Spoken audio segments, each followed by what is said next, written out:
My cheating husband gave me HIV and said it was from a blood transfusion. Until I tracked down his affair partner and she's negative. I'm 34 years old. Or at least I was when my entire life exploded into a million pieces that I'm still trying to pick up. The day I got my diagnosis was a Tuesday. Isn't that stupid? Like the day of week matters. But I remember it was Tuesday because I had taken the afternoon off work to go to my doctor's appointment. I thought it was going to be routine blood work. Maybe they'd tell me my iron was low or my cholesterol was up. Normal things. Things you fix with a pill or a diet change. Dr. Patterson called me back into her office after the blood draw. Not her nurse. Her. That should have been my first clue. She sat me down and her face had this expression I'd never seen before. Like she was already mourning me. Melissa, your test results came back positive for HIV. I laughed. I actually laughed because it was so absurd, so completely impossible. I'd been with my husband David for 12 years, married for 9. We had 2 kids. We had a mortgage. We had a golden retriever named Biscuit. People like me don't get HIV. That's not possible, I said. There must be a mistake. But there wasn't a mistake. They ran the test again. Same result. I sat in my car in the parking lot for an hour after that appointment. Just sat there. Not crying, not moving. Just existing in this new reality where everything I thought I knew had shifted sideways. I watched people walk by. Normal people going about their normal days. Getting coffee. Talking on phones. Laughing. And I thought about how I'd been one of them just an hour ago. How I'd never be one of them again. When I finally drove home, David was in the garage working on his bike. He did that every Tuesday evening. It was his thing. His me time. I stood in the doorway and just said it. I'm HIV positive. The wrench fell out of his hand. Clattered against the concrete floor. His face went completely white. What? How is that even possible? And here's the thing. Here's what I keep replaying in my mind over and over. His shock looked real. It looked genuine. He looked as confused as I felt. We both got tested immediately. He was positive too. For about 48 hours, we were in this together. This terrible thing that had happened to both of us. We held each other. We cried. We made plans for how we'd tell the kids when they were older. How we'd manage treatment. How we'd get through this. My mom came over and watched the kids while we went to appointments. She hugged me so tight I thought my ribs would crack. You're going to be okay, she whispered. Both of you. We'll figure this out. I wanted to believe her. And then David came to me with his theory. The blood transfusion, he said. It has to be from the blood transfusion. 3 years ago, David had been in a car accident. Nothing major, but he'd needed surgery and he'd received blood during the operation. It made sense. It was the only thing that made sense. Except it didn't make sense. Not really. Because I'd been faithful our entire marriage. I'd never even kissed another man. And if David had gotten it from a blood transfusion 3 years ago, I would have tested positive long before now. We'd done blood work since then. Routine stuff. Everything had been clean. But I wanted to believe him. God, I wanted to believe him so badly. We contacted the hospital. They pulled records. They tested everything. And here's what they found. Nothing. The blood David received was clean. Every unit, every donor, all tested, all negative. That's when the cracks started to show. Maybe it was a false negative back then, David said. Maybe the donor was in the window period. All 4 donors, I asked, because he'd received 4 units of blood. It only takes 1. But the hospital was adamant. They'd retested everything, gone back through every protocol. There was no way David had contracted HIV from that transfusion. The woman on the phone from the hospital sounded almost offended, like we were accusing them of negligence. We have the most rigorous testing protocols in the state, she said. Every unit is tested multiple times. The chance of infected blood getting through is virtually zero. Virtually zero. But David kept insisting. Kept saying it was the only explanation. I started doing my own research. I stayed up until 3 in the morning reading medical journals and CDC reports. And the more I read, the more a different picture started to form. The timeline didn't add up. If David had contracted HIV 3 years ago, his viral load would be different now. His immune system would show different markers. But according to his tests, his infection was more recent. Much more recent, maybe a year ago. Maybe less. I printed out articles, highlighted passages, made notes in the margins. I confronted him on a Thursday night. The kids were at my mom's house. We were alone. The timeline doesn't match, I said. The blood transfusion theory doesn't work. He got defensive, angry, told me I was being paranoid. That grief was making me irrational. You're not a doctor, Mel. You're an accountant. Maybe leave the medical stuff to the professionals. But I wasn't irrational. For the first time in weeks, I was thinking clearly. If you didn't get it from a blood transfusion, I said slowly, then where did you get it? He looked me right in the eyes and said, I don't know, Mel. Maybe you gave it to me. That's when I knew. That's the moment I absolutely knew he was lying, because I hadn't been with anyone else. Not ever, not once. And he knew that. He knew that better than anyone, which meant he had. I didn't yell. I didn't scream. I just stood up and walked to our bedroom and locked the door. I slept there alone while he took the couch. And in the morning, I called a divorce lawyer. Her name was Patricia Chen. She had a reputation for being ruthless. Yes, tell me everything, she said during our first consultation. So I did. The diagnosis, the timeline, the blood transfusion lie, the accusation. Patricia leaned back in her chair and steepled her fingers. He's hiding something, she said. The question is what, and how we prove it. David tried to talk to me over the next few days. Tried to apologize for suggesting I'd been unfaithful. Tried to smooth things over, but I was done. Done pretending. Done believing his lies. The divorce papers were filed within a week, and that's when my real investigation began. See, I'm an accountant. I work in forensics, actually. Corporate fraud. Finding money trails. Following the breadcrumbs. It's what I do for a living. And if there's one thing I'm good at, it's finding patterns where other people see chaos. I started with our credit cards. David had been careful. He always paid in cash when he could, but nobody's perfect. There were charges. Small ones. A hotel in the next town over. A restaurant we'd never been to together. A flower shop on a Tuesday afternoon when he told me he was working late. I made a spreadsheet. Dates, times, locations, amounts. A pattern emerged every other Friday for the past 18 months. There was something. Some charge. Some unexplained expense. Like clockwork, I checked his mileage logs. He kept meticulous records because he deducted vehicle expenses for work. And on those Fridays, his mileage was always higher than it should have been. He was driving somewhere, regularly, consistently, about 120 miles round trip. I looked at his phone records. He'd deleted everything from his phone, but I pulled the records from our carrier. There was a number. It appeared maybe twice a month. Never for long. Just quick calls, 30 seconds. A minute tops coordination calls, I realized. Planning meetups. I reverse searched the number. It belonged to someone named Amber Richards. I found her on social media within minutes. She was younger than me, maybe 28. She worked as a dental hygienist in a practice about 40 minutes from our house. She had long blonde hair and perfect teeth, and she posted pictures of herself at the gym 3 times a week. She looked nothing like me. I'm brunette, curvy. I don't post gym selfies because I barely have time to go to the gym between work and kids and life. I stared at her profile for hours, looking through her photos, her friends, her life. She seemed nice. She posted about her rescue dog, about her nieces and nephews, about books she was reading and recipes she was trying. She looked like someone I might have been friends with in another life. And then I saw it, a photo from 14 months ago. She was at a restaurant, the same restaurant David had charged on our credit card, the same date, the same time. In the background of her photo, partially obscured by her friend's head, was a man. I zoomed in, enhanced the image. It was David. My hands were shaking so hard I almost dropped my laptop. I created a fake profile, generic name, stock photo of a random woman from a free image site. I followed her, watched her stories, learned her routines. She went to the same coffee shop every morning, a place called Brewster's on 5th Street. She posted about their vanilla lattes at least once a week. I drove there on a Monday morning, sat in my car across the street, and at 7:15 she walked in wearing scrubs and carrying a yoga mat. She was real. She was absolutely real. I didn't confront her. Not then, I just watched, confirmed she existed. That my theory wasn't crazy. She came out 12 minutes later with her latte and a paper bag, probably a muffin or a croissant. She got in a silver Honda Civic and drove away. I followed her, kept 3 cars back, watched her drive to the dental office where she worked. Then I went home and I did something I'm not proud of. I hacked David's laptop. He'd changed all his passwords after I asked for the divorce, but I knew his patterns. I knew how his brain worked. His passwords were always some combination of sports teams and years. It took me 3 tries to get into his email, Patriots 2016. And there they were, hundreds of them. Emails to Amber, sweet emails, romantic emails, emails planning meetups and talking about their future together. He told her he loved her. He told her he was going to leave me. He told her she was the best thing that had ever happened to him. The same things he'd said to me 12 years ago. I wanted to throw up, but I kept reading because I needed to know. I needed to know everything. There were emails about meeting at hotels, about weekends away when he'd told me he was at conferences, about gifts he'd bought her, jewelry, concert tickets, a weekend trip to the coast, all charged to a credit card I didn't know existed. And buried in those emails, about 8 months back, was one that made my blood run cold. David had written to Amber, "I'm worried about that thing we talked about. I think we should both get tested, just to be safe." Her response, "Don't freak out, it's probably nothing. But yeah, we can get tested if it'll make you feel better." I scrolled frantically through more emails, looking for follow-up, looking for results. Nothing. They never mentioned it again, which either meant they got tested and everything was fine, or they never got tested at all, or they got tested and didn't discuss it over email. I needed to know. I needed to know if Amber was positive too, because if she was, then she was the source. She was the reason I was infected, the reason my entire life had been destroyed. But if she wasn't,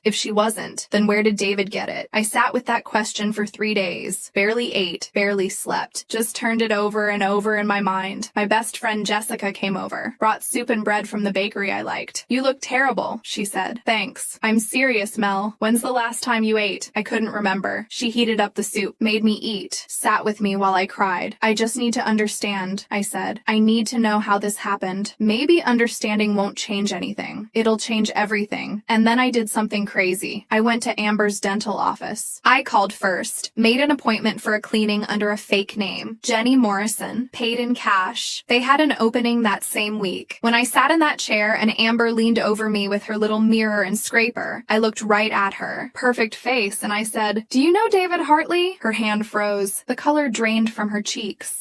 Who? "David Hartley, my husband, the man you've been sleeping with for the past year and a half." She put her tools down, stepped back. Her voice was barely a whisper. "I didn't know he was married." I laughed. It was bitter and sharp. "Yes, you did." I swear I didn't. "He told me he was divorced." He showed me papers. Fake papers.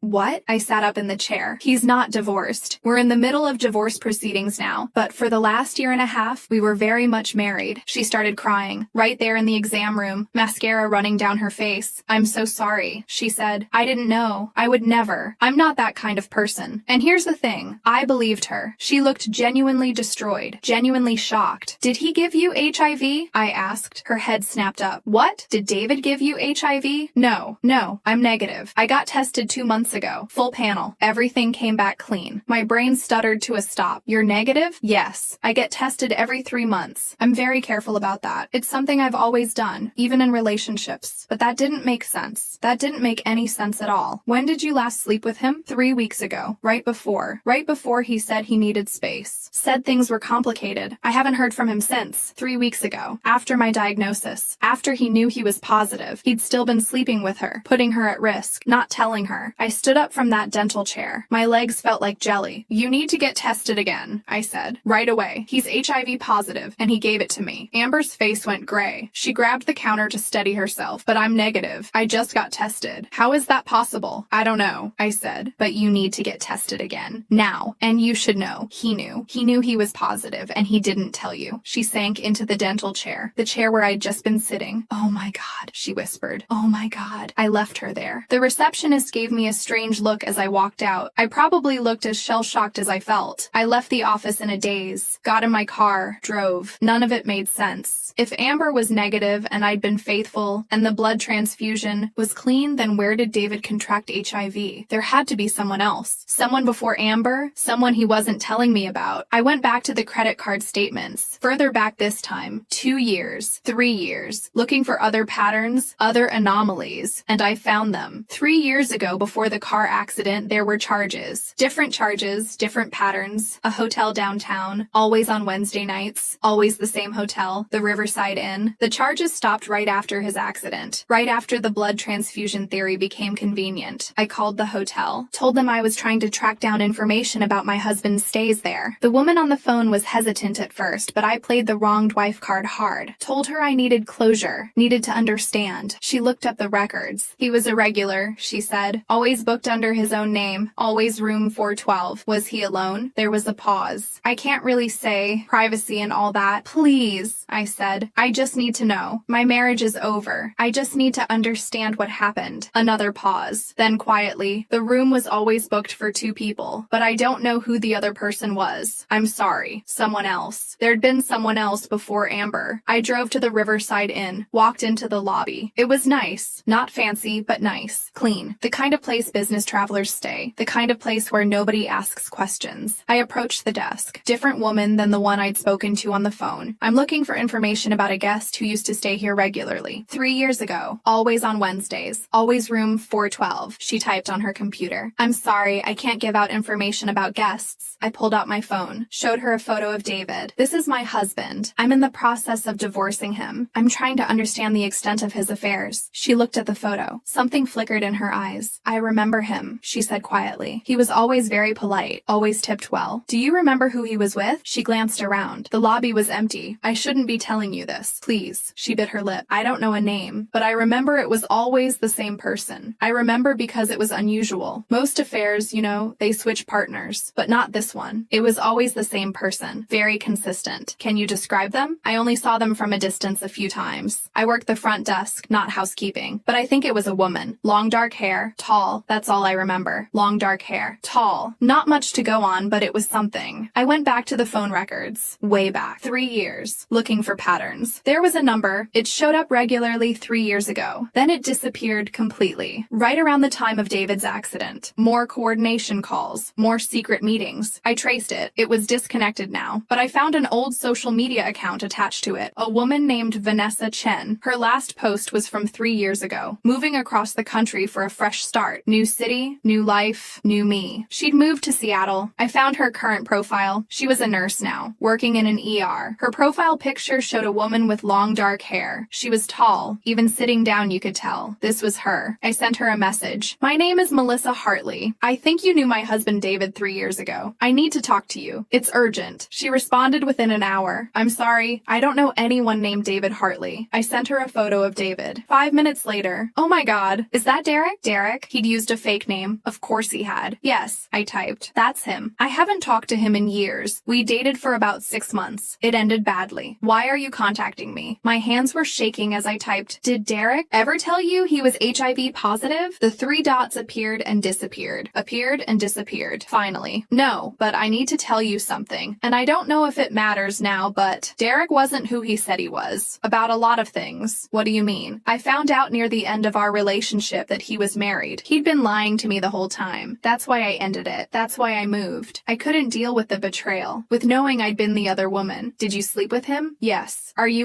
HIV positive? No. I get tested regularly for work. I'm negative. I was tested last month. Why are you asking me this? I took a deep breath and typed out the whole story. The diagnosis, the lies, the timeline, everything. Her response came quickly. I'm so sorry. That's horrific. I had no idea. He told me his name was Derek Morrison. He told me he was a sales consultant. He told me he traveled for work. He told me he was divorced with no kids. Everything was a lie. Do you remember him ever being sick? Any symptoms? Not really. He was always healthy. Always had energy. Although, there was one time, maybe a month before I ended things, when he said he wasn't feeling well. Said he had the flu, but he bounced back quickly. Vanessa, this is going to sound strange, but do you remember if Derek ever mentioned being with anyone else? Any other partners? Not that he told me about. But honestly, who knows? He lied about everything else. He probably lied about that too. Dead end. But something was nagging at me. Something I couldn't quite put my finger on. I looked at the timeline again. Vanessa had ended things with David 3 years ago. Shortly after, he'd had the car accident. Then the affair with Amber had started about 18 months ago. There was a gap. About a year and a half where I couldn't account for David's activities. I went back to the credit card statements for that gap period. There weren't many charges. Everything looked normal. Work expenses, gas, groceries, regular life. But there was one thing, a recurring charge. Every month, $50 to something called Wellness Health Partners. I Googled it. It was a clinic, a private medical clinic. In the city, I called them. Wellness Health Partners, how can I help you? Hi, I'm trying to get information about a patient, my husband. We're going through a divorce and I need medical records. I'm sorry. We can't give out patient information without proper authorization. What kind of clinic are you? We're a private practice specializing in sexual health and wellness. Sexual health. My heart started pounding. What does that mean exactly? We provide testing, treatment, and counseling for sexually transmitted infections. We also provide PrEP, PEP, and ongoing care for patients with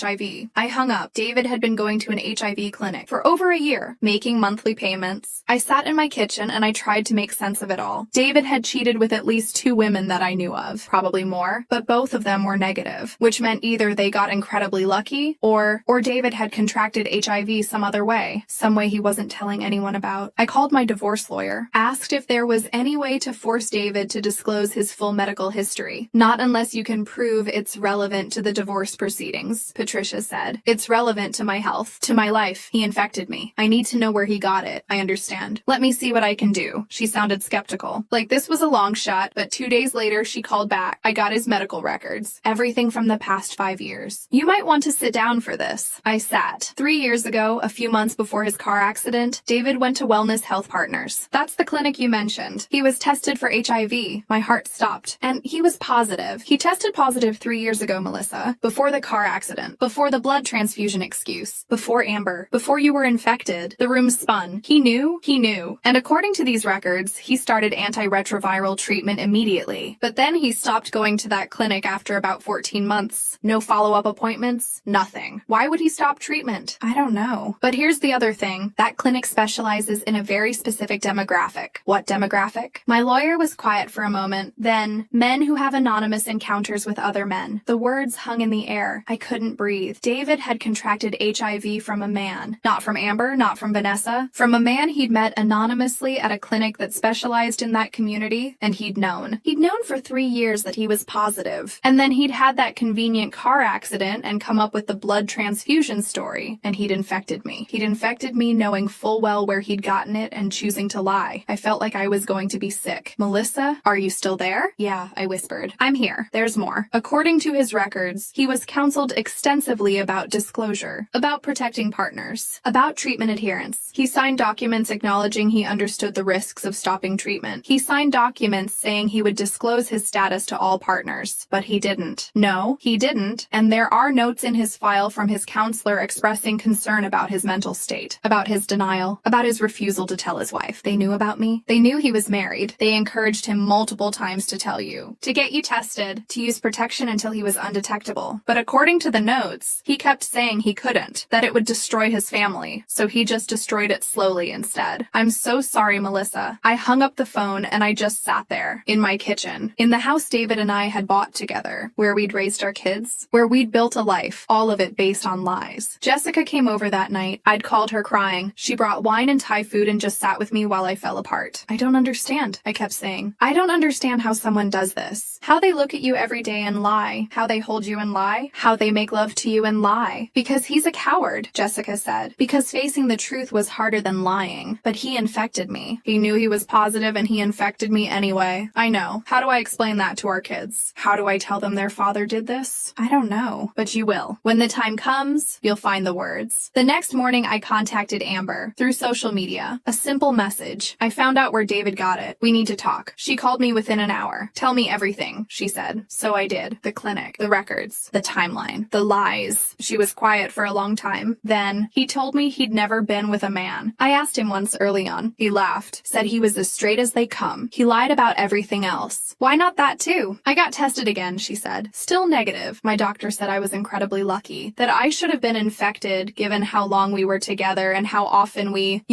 I know, I'm so angry, she said. I'm angry at him for lying, but I'm also angry at myself for believing him. You're not the one who should be angry at yourself. He's the one who did this. I know, but still, I should have seen the signs. There weren't any signs. That's what makes him so dangerous. He's a good liar. We talked for over an hour about David, about the lies, about how we'd both believed him so completely. And by the end of that conversation, something had shifted. Amber wasn't the enemy anymore. She was another victim. Another person David had used and discarded. Will you testify? I asked. If it comes to that, against David? Yes. What are you planning? I'm pressing charges, criminal charges, for knowingly exposing me to HIV without disclosure. Then yes, she said. I'll testify. He should pay for what he did. I reached out to Vanessa too, told her everything I'd learned. I want to press charges too, she said. He exposed me. He could have infected me. I've been living in fear for 3 years thinking I just got lucky, but it wasn't luck. It was pure chance. And he knew. He knew the whole time what he was doing. Patricia, my lawyer, connected me with a prosecutor, a woman named Diana Foster, who specialized in criminal cases involving HIV exposure. These cases are hard, she told me in our first meeting. They require proving intent, proving that he knew his status and deliberately exposed you without disclosure. I have his medical records. I have proof he knew. Good, that's a start. But we'll also need to prove he had sex with you after his diagnosis without your knowledge of his status. He did. Multiple times. Right up until my diagnosis. Can you prove it? We were married. We lived together. I can prove opportunity. And I can prove that I never knew his status until after I was diagnosed. Diana nodded. Okay, let's build this case. It took months. Gathering evidence. Taking statements. Building a timeline. I had to relive every moment. Every lie. Every betrayal. And through it all, David maintained his innocence. Claimed he didn't know. Claimed the clinic records were wrong. Claimed he was being persecuted. That night, I sat David down. He was staying in an apartment across town now. We'd agreed to meet to discuss custody arrangements, but I had other plans. I put the medical records on the table between us. I know, I said. He looked at the papers. His face didn't change. You know what? I know you tested positive 3 years ago. I know where you got it. I know you've been lying this entire time. For a long moment, he said nothing. Then he sighed, like I'd caught him in some minor inconvenience. It's complicated. complicated, he said. Complicated? You gave me HIV. You knew you were positive and you infected me anyway. You lied about blood transfusions. You let me believe we were in this together when you knew the whole time it was your fault. I was scared. You were scared? I'm the one who's going to have to take medication for the rest of my life because of you. Our kids are going to grow up knowing their father did this to their mother. And you were scared? I didn't mean for it to happen. Which part? The part where you cheated on me? The part where you contracted HIV? The part where you stopped treatment? The part where you had unprotected sex with me knowing you were positive? Which part didn't you mean, David? He put his head in his hands. I thought if I just didn't think about it, it would go away. I thought maybe the test was wrong. I thought you thought about yourself. Only yourself. Not about me. Not about Amber or Vanessa or whoever else you were sleeping with. Just you. I'm sorry. Sorry doesn't fix this. He looked up at me. What do you want me to say? I want you to tell me the truth, all of it. I want you to tell me why you did this. Why you kept putting people at risk. Why you couldn't just be honest. He was quiet for a long time. Then, because I was ashamed. Because I didn't want anyone to know. Because I thought I could handle it on my own. You couldn't handle it on your own. You had resources. You had medication. You had options. And you chose to ignore all of it and pretend it wasn't happening. I know. Do you? Do you really understand what you've done? He didn't answer. You ruined lives, David. Mine. Possibly Amber's if she hadn't been lucky. Possibly Vanessa's. Who knows how many others. All because you were too ashamed to deal with your own choices. What do you want from me? I want you to take responsibility. I want you to face what you've done. And then what? You get to feel better? You get to be the hero? No. Then maybe you become a person who deserves to be in his children's lives. Because right now you're not. That hit him. I could see it. Don't use the kids against me. I'm not using them against you. I'm protecting them from you. From what you've become. I gathered the medical records and stood up. My lawyer will be in touch. And just so you know, I'm pressing charges. What you did is criminal. In this state, knowingly exposing someone to HIV without disclosure is a felony. His head snapped up. You can't, I can. And I will. I walked out of that apartment and I never looked back. The legal process took months. David tried to fight it at first. Tried to claim he didn't know he was positive when we had sex. Tried to claim the medical records were somehow falsified. But the evidence was overwhelming. The clinic confirmed everything. The dates, the counseling, the signed disclosure documents, the notes from his counselor expressing concern. His lawyer tried to make a deal. Probation, community service, mandatory treatment, but Diana pushed for prison time. He put multiple people at risk, she argued. He knew his status. He received counseling about disclosure. He signed documents acknowledging his responsibility. And he did it anyway. Multiple times. With multiple partners. The trial was brutal. I had to testify. So did the clinic staff. So did Amber and Vanessa. Amber broke down on the stand. Talked about how David had told her he loved her. How he'd promised her a future. How he'd exposed her to a deadly virus without giving her the choice to protect herself. Vanessa was angry. She testified about the fake name, the lies, the manipulation, the fear she'd lived with for 3 years. And I testified about the marriage, the trust, the betrayal, the diagnosis, the way David had looked me in the eyes and blamed me. The jury deliberated for 2 days, guilty on all counts. David eventually took a plea deal. 3 years in prison, registration as a sex offender, mandatory ongoing treatment and disclosure requirements after release. He'd serve at least 2 years before being eligible for parole. At sentencing, the judge looked at David and said, "You were given every opportunity to do the right thing, every resource, every chance to protect your partners. And you chose, repeatedly and consciously, to put your own comfort above their safety. That's not just irresponsible. It's evil," David cried, begged for leniency, talked about his kids, his future, but the judge was unmoved. "You should have thought about your kids before you infected their mother," she said, and that was it. He was led away in handcuffs. I watched him go, felt nothing, not relief, not satisfaction, just emptiness. Amber reached out to me after the sentencing. We met for coffee, the same coffee shop where I'd first seen her in person. "I'm sorry," she said. "I know it doesn't change anything, but I really didn't know about any of it." "I believe you," I said. And I did. I feel so stupid. I should have seen the signs. Should have questioned things more. He was good at lying. "That's not your fault. How are you doing?" "I mean, really?" I thought about it. "I don't know. Some days I'm okay. Some days I'm not. But I'm dealing with it. Are you on medication?" "Yeah, my viral load is almost undetectable now. Doctor says I should be fine. That I'll probably live a normal lifespan." "That's good." We sat in silence for a moment. "I hate him," Amber said suddenly. "I really hate him." "Me too." "Do you think he'll change? In prison?" "I don't know. I don't care anymore. I care. I care that he understands what he did. That he feels remorse. Maybe he will. Maybe he won't. But that's not our responsibility anymore." Vanessa sent me a long email after the trial. She couldn't come to the sentencing. Too far away, too expensive, but she wanted me to know she was grateful. "You did what I couldn't do," she wrote. "You held him accountable. You made sure he couldn't do this to anyone else. Thank you. The hardest hardest part was telling my kids. They were 8 and 6 at the time. Too young to understand everything, but old enough to know their dad had done something very bad. Why did Daddy hurt you? My daughter Emma asked me one night. Because he made some very selfish choices, I said. And sometimes when people make bad choices, other people get hurt. Are you going to be okay? I pulled her close. Yes, baby. I'm going to be okay. Is Daddy going to be okay? I didn't know how to answer that. So I just said, I hope so. My son Jake was angrier. He didn't want to talk about David. Didn't want to visit him in prison. Didn't want anything to do with him. He hurt you, Jake said. Why would I want to see him? He's still your father. He's not my father. Fathers protect their families. He destroyed ours. I couldn't argue with that. And the strange thing is, I believed it. For the first time since my diagnosis, I actually believed I was going to be okay. My viral load became undetectable within 6 months of starting treatment. My doctor said I'd probably live a completely normal lifespan, that I could have relationships, that I could even have more children if I wanted, without risk of transmission. David's betrayal had changed my life forever, but it hadn't destroyed me. I started a blog about my experience. Anonymous at first. I called it Undetectable Truth. I wrote about the diagnosis, the lies, the investigation, the trial, everything, and people responded. Hundreds of people. Thousands. Messages from people going through similar situations. People who'd been infected by partners who knew and didn't disclose. People who were fighting for justice. People who were just trying to survive. I answered every message I could. Gave advice when I had it. Just listened when I didn't. After a few months, I attached my real name to the blog, Melissa Hartley. I wanted other people going through similar situations to know they weren't alone. To know that speaking up was possible. The blog got picked up by a few news outlets. Local at first, then national. I did some interviews, told my story over and over. Some people called me brave. Some called me a victim. Some said I should have known, should have seen the signs. Those comments hurt, but I learned to ignore them. I met someone through the blog. His name was Marcus Chen. He'd been infected by a partner 10 years ago. Long before I'd met David. Long before any of this. He'd gone through his own legal battle. His own healing process. We talked for months before we met in person. Long emails, video calls, getting to know each other in this strange, safe space where we both understood what the other had been through. And when we finally did meet, it felt easy, natural, like I'd known him forever. We met at a coffee shop, neutral territory. He was tall and had kind eyes, and when he smiled, it reached all the way to his face. Hi, he said. Hi, I said back. And we talked for hours about everything, about our experiences, our healing, our fears, our hopes. I never thought I'd trust anyone again, I told him. Neither did I, he said. But here we are. Here we are. We took things slow, really slow. Months of just talking, getting to know each other, building trust. He met my kids after 6 months. They liked him, especially when they found out he could cook. He makes way better spaghetti than Dad ever did, Emma said. That stung a little, but also felt like progress. A year after we met, Marcus and I moved in together, combined our households, blended our lives. It wasn't always easy. We both had baggage, both had triggers, both had moments where the past crept in and made the present harder, but we worked through it together. David got out of prison after 2 years for good behavior. I heard through mutual friends that he'd moved to another state, started over somewhere new, changed his name. Good, I thought. Maybe he'd learned something. Maybe he'd be honest now. But mostly, I didn't think about him at all anymore. My kids are teenagers now. Emma is 16. Jake is 14. They know the whole story. I told them when they were old enough to understand. To process it, they each dealt with it in their own way. Emma maintains limited contact with David, calls him on birthdays, sees him maybe once a year when he comes through town. Jake wants nothing to do with him, hasn't spoken to him in 3 years. Changed his last name to mine legally when he turned 13. I don't tell them what to do. It's their relationship with their father, their choice. David reached out to me once, about a year after his release. An email. I'm sorry, it said, for everything. I know sorry doesn't fix anything, but I wanted you to know I'm getting help now, therapy, treatment. I'm trying to be better. I didn't respond. What was there to say? Sorry doesn't uninfect me. Doesn't give me back the years of trust I lost. Doesn't fix what he broke. But I didn't wish him ill either. I just wished him gone from my life. As for me, I'm healthy. I'm happy. I married Marcus 3 years ago. Small ceremony. Just family and close friends. The kids walked me down the aisle. We have a good life together. A quiet life. Marcus works as an advocate now too. We run the blog together. We speak at conferences. We lobby for better disclosure laws. For better protection for people with HIV. We've helped change laws in 3 states so far. Made it easier to prosecute people who knowingly expose partners without disclosure. Made it harder for people like David to hurt others. It's not much, but it's something. I still get tested regularly. I still take my medication every day. Every single day without fail. My viral load has been undetectable for years now. I'm healthy, strong. I still carry the virus. I'll carry it for the rest of my life, but it doesn't carry me anymore, and sometimes late at night when I can't sleep. I think about that moment in Dr. Patterson's office when she first told me I was positive, how my whole world collapsed in an instant. I think about how I could have given up, how I could have let it break me completely, but I didn't. I fought back. I found the truth. I held David accountable. I built a new life, and in the end, that's the real story. Not the betrayal, not the lies, not even the virus itself. The real story is what came after. It's the rebuilding, the healing, the choice to keep going even when everything felt impossible. The real story is survival, and that's something David can never take away from me. I got a message last month from a woman named Rachel. She'd found my blog. She'd just been diagnosed. Her husband was claiming it was from a blood transfusion. I don't believe him, she wrote, but I don't know how to prove it. I don't know what to do. I feel so lost, so broken. Please help me. I read her message 3 times, felt that familiar ache in my chest, the memory of that feeling, that loss, that betrayal. I wrote back immediately. First, breathe. You're going to get through this. I promise you're going to get through this. I told her to check the credit cards, to pull the phone records, to trust her gut, to get a lawyer, to take care of herself first. You deserve the truth, I wrote, no matter how much it hurts, because you can't heal from something until you understand what really happened. She thanked me, said she'd follow my advice, said she'd keep me updated. I don't know how her story will end. I hope she finds her answers. I hope she finds justice, but mostly I hope she finds herself again on the other side of all this, because that's the hardest part, not the diagnosis, not the betrayal, not even the anger. The hardest part is remembering who you were before it all fell apart, and deciding who you want to be now that you're putting the pieces back together. For me, I wanted to be stronger, braver, more honest than the person who hurt me, and I think I made it. Most days anyway, I still have moments where I'm angry, where I think about everything David stole from me, the future we were supposed to have, the trust, the innocence, the health I took for granted. But then I look at my life now, at Marcus, at my kids, at the community I've built through the blog, at all the people I've helped by sharing my story, and I realize David didn't steal my future. He just changed it, made it different than I planned, harder than I expected, but also stronger, more meaningful, more mine. Last week I spoke at a conference for HIV advocates. There were maybe 300 people in the room, doctors, lawyers, activists, survivors. I told my story, the whole thing, from diagnosis to investigation to trial to healing, and when I finished, the room was silent, just for a moment. Then someone started clapping, then another person, then the whole room, standing ovation. I stood on that stage and I looked out at all those faces, people who understood, people who'd been through their own versions of what I'd been through, and I felt something I hadn't felt in a long time. Pride. Not pride in what had happened to me, but pride in how I'd handled it, how I'd survived it, how I'd turned it into something that could help others. After the speech, people lined up to talk to me, to thank me, to share their own stories. A young woman, maybe 25, grabbed my hands. My boyfriend did the same thing to me, she said. I thought I was alone. I thought no one would believe me, but your story gave me courage. I'm pressing charges next month. I squeezed her hands back. Good. You deserve justice. I'm scared. I know. But you're stronger than you think. And you're not alone. She hugged me, started crying on my shoulder, and I held her. This stranger. This person I'd never met before. And I thought about how pain connects us. How trauma can be isolating, but sharing it creates community. Marcus was waiting for me after the conference. He'd been in the audience. He always comes to my speeches. Says he likes hearing my story. Says it reminds him of why we do this work. You were amazing up there, he said. I was just honest. That's what makes it amazing. We went out for dinner that night. Nothing fancy. Just a quiet Italian place we like. Good pasta. Good wine. Good company. Do you ever regret it? Marcus asked. The blog, the speeches, the advocacy, putting yourself out there like that? I thought about it. No, it's hard sometimes, reliving it over and over, but it matters. It helps people. You help people. We help people. He smiled. Together, my phone buzzed. A message from Rachel, the woman who'd reached out last month. I followed your advice. Checked the credit cards, found evidence of an affair, confronted my husband. He finally admitted he'd been lying about the blood transfusion. Said he got it from someone at work. I'm filing for divorce, and I'm pressing charges. Thank you for giving me the strength to do this. I showed Marcus the message. Another one saved, he said. Not saved. Empowered. She saved herself. I just showed her it was possible. Same thing. No, it's not. She did the hard part. She took action. She demanded truth. That takes courage I can't give someone. That has to come from inside. We finished dinner. Walked home through the city streets. It was a nice night. Warm, clear sky. Stars visible despite the light pollution. Do you ever think about him? Marcus asked. David? Sometimes. Not often. And when I do, it's not with anger anymore. It's just sadness. Sadness that he threw everything away. That he hurt so many people. That he couldn't face himself. Do you think he's changed? I don't know. I hope so, for his sake. But it's not my concern anymore. Because you've moved on. Because I've moved on. We got got home, Marcus made tea. We sat on the couch. Our couch. In our house. Our life together. My phone buzzed again. Another message from someone who'd heard my speech. Another person reaching out for help. I answered it. Then another. Then another. This was my life now. Advocate, survivor, helper, survivor. Not the life I'd planned. Not the life I'd wanted, but a good life. A meaningful life. And that's a kind of justice all its own. The poetic kind. The kind where the person who tried to destroy you ends up being the catalyst for you becoming someone better than you ever knew. You could be. I didn't plan to become an advocate. Didn't plan to help others going through similar situations. Didn't plan any of this. But life rarely goes according to plan. And sometimes the unplanned parts turn out to be the most important ones. So when people ask me if I've forgiven David, I tell them the truth. No, I haven't forgiven him. And maybe I never will, but I've moved past him. I've built a life he can't touch, a happiness he can't diminish. And in the end, that matters more than forgiveness ever could. Emma came home from school that day. She's applying to colleges now, wants to study medicine, says my story inspired her to want to help people. Mom, can I ask you something? Of course. Do you ever wish it had happened differently? That Dad had just been honest from the start? I thought about it. Really thought about it. Yes and no. Yes, because honesty would have saved us all a lot of pain, would have given me choices, would have protected me. But no, because if it had happened differently, I wouldn't be who I am now. I wouldn't be doing this work. I wouldn't have met Marcus. I wouldn't be helping people. So you're glad it happened? No, I'm not glad I was infected. I'm not glad I was betrayed. But I'm proud of who I became because of it. There's a difference. She nodded. Processing. I'm proud of you too, she said quietly. And that